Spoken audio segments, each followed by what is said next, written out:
Parce que nos villes se transforment perpétuellement, nous avons le devoir de recycler tous ces matériaux. Iprema, votre partenaire pour un développement durable.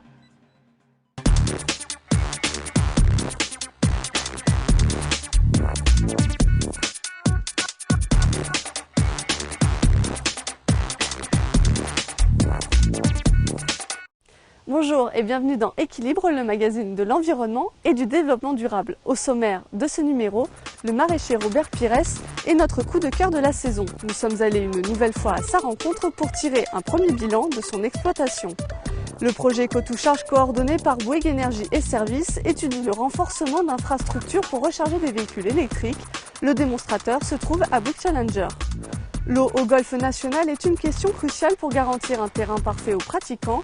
La structure s'est engagée depuis plusieurs années dans une politique de gestion éco-responsable. Nous l'avions rencontré pour la première fois au mois de février. Robert Pires, maraîcher installé à Magny-les-Hameaux depuis le début de l'année, est maintenant en pleine activité sur son terrain. Bilan de ses premiers mois d'exploitation avec notre coup de cœur de la saison 2014-2015. Le terrain a déjà bien changé. En ce début du mois de juillet, Robert Pires cultive salades, choux raves, courgettes ou encore tomates. En février dernier, ce maraîcher avait vu son installation prendre forme avec l'aide de plusieurs bénévoles. 5 mois plus tard, il propose déjà des produits.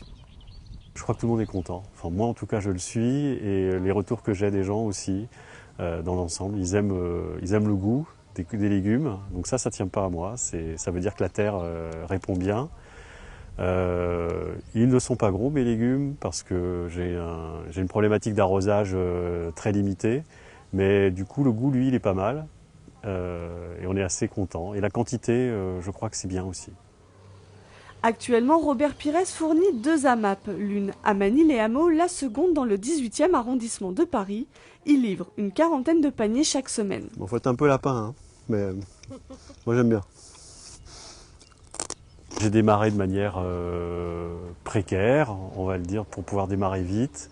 J'arrose soit à l'arrosoir sur des petites surfaces cultivées, soit au goutte à goutte, uniquement. Et donc je ne peux pas beaucoup arroser, je ne peux pas beaucoup mouiller mes plants, mais du coup, c'est quelque chose qui, pour l'instant, je l'ai remarqué, est gérable, même depuis plus d'un mois où il n'y a quasiment pas eu d'eau. Simplement, ça ne me permettra pas de grandir la surface exploitée pour augmenter le nombre de paniers et en faire quelque chose de rentable en quelque sorte, hein, qui permette de tirer un revenu. Actuellement, vous vivez de votre exploitation ou pas? Non, parce que je cherche d'abord en fait à pérenniser mon activité, c'est-à-dire donc j'achète ce dont j'ai besoin. Donc aujourd'hui, mes revenus sont entièrement réinvestis dans ce qui est achat, dans ce qui est investissement, sur du matériel, plutôt du petit matériel, mais tout de même. Donc aujourd'hui, je ne cherche pas forcément à en vivre, en tout cas pour cette année. En plus, j'ai démarré en milieu d'année, ce qui n'est pas une année complète, donc c'est difficile de dire je vais pouvoir tirer un revenu tout de suite. Pour améliorer la gestion de l'eau, un chantier pour acheminer celle de la ville va être lancé d'ici la fin du mois de juillet. Robert Pires cultive pour le moment près de 8000 m² de terrain. Sur l'année, il peut proposer une 40aine de légumes de 80 variétés différentes. Le 13 mai dernier, il livrait pour la première fois la MAP magnicoise.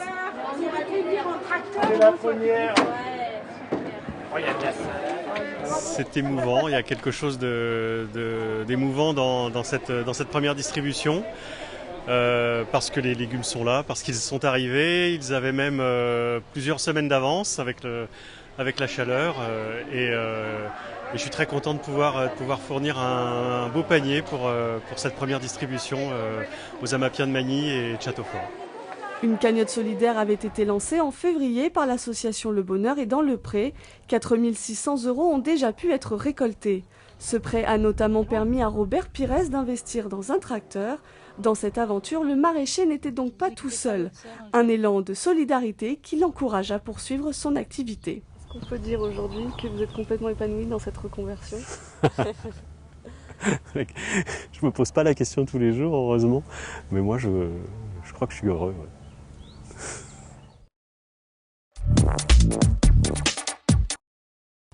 Développer l'utilisation des véhicules électriques, c'est l'un des défis du projet Eco2Charge. Mais pour cela, il faut que les infrastructures répondent présentes, notamment pour recharger les batteries. Direction Bouygues Challenger qui héberge le projet démonstrateur pour comprendre toutes les problématiques que soulève ce mode de transport. Nous sommes avec Servan Lassire. Bonjour. Bonjour. Vous êtes le directeur innovation technologie de Bouygues Énergie et Services. Tout d'abord, Eco2Charge, de quoi s'agit-il ? Alors, Eco2Charge est un programme de développement et de recherche que nous menons avec des partenaires pour faciliter l'installation et le déploiement des infrastructures de recharge du véhicule électrique. Vous me parlez de partenaires, qui sont-ils ? Alors, nous avons 8 partenaires, Actility, Alstom, Bouygues Énergie et Services, le CEA, MBX qui est une filiale commune, Alstom, Bouygues Immobilier et Bouygues Énergie et Services, Nexans, Renault bien sûr et l'Université de Versailles-Saint-Quentin en Yvelines. Aujourd'hui, où en est le projet ? Alors, le projet est aux 2 tiers de son chemin, donc nous commençons à voir des produits ou des solutions apparaître en test et qu'on espère pour certaines pouvoir commercialiser à la fin du projet. Et concrètement, comment cela va-t-il fonctionner ? Alors concrètement, le projet porte sur 2 volets. Un volet qui est la gestion intelligente de la recharge du véhicule électrique sur le site en tenant compte des besoins des usagers, ça sert quel élément important. L'idée, c'est de dire, quand j'arrive sur mon site pour recharger mon véhicule électrique, je le gare, je l'oublie le temps que je suis sur le site, je n'ai plus à m'en préoccuper. Quand je repars, il est chargé. Mais c'est aussi pour éviter d'avoir à doubler l'infrastructure du site, parce que tout le monde arriverait à 9h du matin, tout le monde arrivant à 9h du matin, il faudrait recharger tout le monde en même temps. C'est de gérer la recharge du véhicule électrique en fonction des prévisions de production d'énergie renouvelable dans la journée, en fonction des prévisions de consommation du site dans la journée, bien sûr, été, hiver, ce n'est pas forcément la même chose, et en fonction aussi du besoin de l'usager. Donc il y a plusieurs volets. Il y a une partie gestion intelligente de l'infrastructure qui va donner les ordres et communiquer avec le véhicule et donner l'énergie nécessaire. Et puis il y a un système de gestion de l'énergie globale sur le site qui lui va tenir compte des prévisions de production, des prévisions de consommation, des prévisions de besoins des usagers, combien j'aurai de véhicules qui vont arriver sur le site et quels seront leurs besoins, et des tarifs pour optimiser la recharge au niveau du site et optimiser la consommation globale de l'énergie électrique sur le site. Dans ce projet, il y a aussi la question de batterie. Est-ce que vous pouvez m'en dire un peu plus ? Alors, le deuxième volet de ce projet, c'est l'utilisation de l'énergie, de pouvoir stocker de l'énergie électrique. Ce projet est basé sur la réutilisation de batteries de véhicules électriques une fois qu'elles ont atteint leur limite de capacité pour le véhicule électrique. Le constructeur estime qu'à peu près entre 70 et 80% de la capacité initiale, la batterie n'est plus utilisable pour le véhicule électrique parce que sa capacité est devenue trop basse. Elle a quand même plusieurs années d'utilisation, c'est ce que nos tests ont montré sur les sites pour pouvoir être utilisée.